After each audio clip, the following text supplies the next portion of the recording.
There are about 1,500 to 3,000 deaths each year that are attributed to contaminated blood, primarily from hepatitis. However, blood will also carry such diseases as venereal disease and others.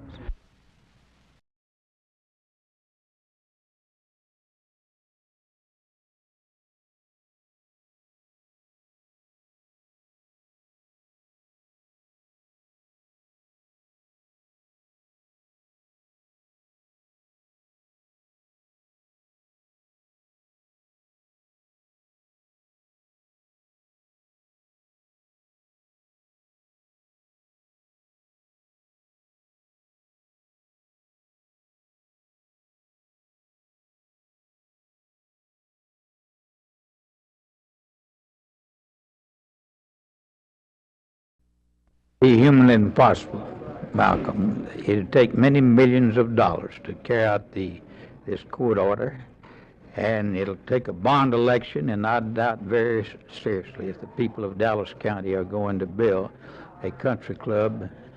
We've been working on this thing before we knew that Marcus Ranger and Ms. Hughes was going to attempt to take over the operation of county government.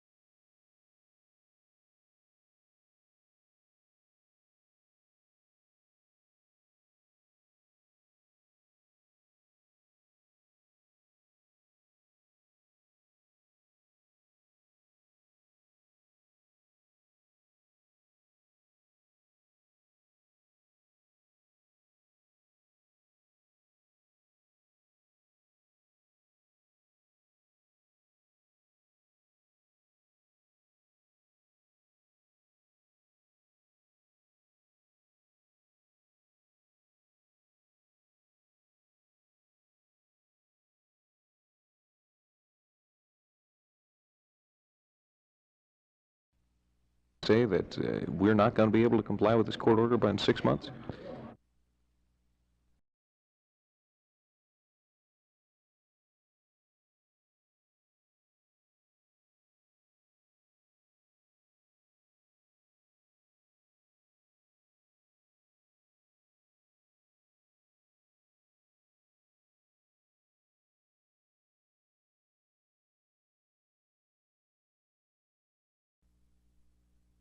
There is so much to talk about here at A&M, but I'll simply begin by asking new head coach Emory Bellard how he has made the transition from Horn to Aggie. I haven't noticed any big problem in making that transition whatsoever, and there's no question I was on the other side of the fence as a player and as a coach, and it's always been a pretty competitive aspect of the game to me. It's still a competitive aspect, but like you say, I'm on the other side of the fence now, and 100% Aggie. I suppose you had to admire the Aggies from afar anyway, did you not, knowing the kind of spirit they had here and the effort? I think everybody's got a great respect for the spirit that belongs to Texas A&M. Bellard helped devise the wishbone for Texas back in the summer of '68. The Aggie version of '72 will feature the James gang, operator Lex at quarterback, the halfback combination of Green Bean, and fullback Brad Dusek. With the wishbone, the quarterback really gets involved totally with the game, you know. And anytime you get this involved with something, you're going to perform, I hope, to your ultimate, and that's just what I want to do. Do you feel it suits your talents as a football player more than past offenses here at A&M? I've been told that it has, and I hope that it has. I think I have the running ability and the passing ability. And what does a fullback do in the Emory Bellard offense, Brad? Mostly my main job is most on every play I'm hitting up in the line, and I'm either faking or carrying the ball, and if I'm faking, hopefully attracting tacklers to me so that they won't have that many more outside when we run outside with the ball. And it's been I really like fullback. It's different from safety, I'm sure, you know, but it's been good to me. I really like it. Bubba, had you any idea when you graduated from high school you'd be a starting halfback for the Aggies your first year? Not on the varsity. I thought maybe I could probably start on the freshman team, but I had no ideas about the varsity. What are some of the, shall we say, difficulties, the adjustments you've had to make? They say that, it's a big jump from high school to college, in classes as well as football. Yes, it is. It's quite a bit of adjustment, and you have to not only be a running back in college, you have to be a blocking back and a pass receiver all at the same time. Have you adjusted well to your role as a halfback in the option? Yes, sir. I've still got quite a bit to learn, but as far as progress, I feel like I've made quite a bit, and of course in the right direction. And I used to didn't have the blocking that I have to do now, but I'm coming along real good with that. I'm getting my block. There's different kind of blocks we have to execute, in different plays, and I'm getting those down pretty well, and I feel real good about it. Kuehn is an area Aggie, having graduated from Grand Prairie High School. He's the starting center for the Texas A&M team for 72. I asked Skip to represent the squad and express their thoughts on the new coaching staff. We're all excited about Coach Bellard and his coaching staff. We have a perfectly new attitude about it. We know that we can win with these coaches, and the coaches know they can win with us. And we're just really excited about this season.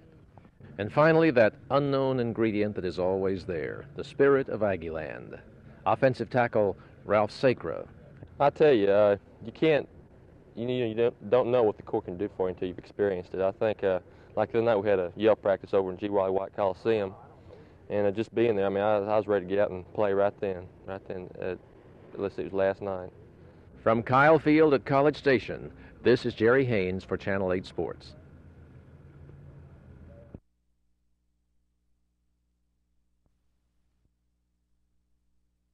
I wouldn't say that I would like to eliminate some of them. I'm not against all of these programs by any means.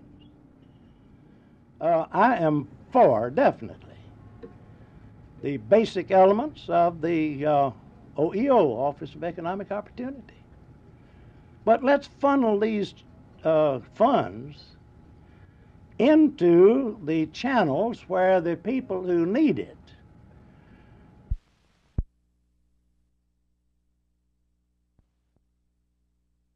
I think they have an excellent chance. There's a reform movement in Texas due to the bank scandals and things like that. And all the American Party candidates, of course, would like to see things cleaned up. I think they can run on their own merits. And we've got an excellent platform.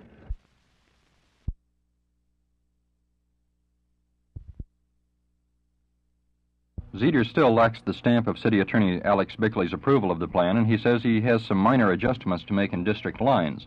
Other than that, he's pleased with the major revision not only of council district lines, but of the method by which councilmen are elected. Zeter's plan provides for 5 council districts in Dallas. One member would run in his district only, giving single-member representation, and another member would run from that district but be elected by all Dallas voters, giving at-large representation. Zeter says the method gives the best of single-member and at-large election. It also provides that District 1, which slashes across the center of the city, would be about 90% black, with proportionate black representation in other districts as well. Zeter says he's discussed the method with some other councilmen, and they're pleased with the proposal. He hopes to get legal approval from the city attorney later today. Phil Reynolds, Channel 8 News, on the move.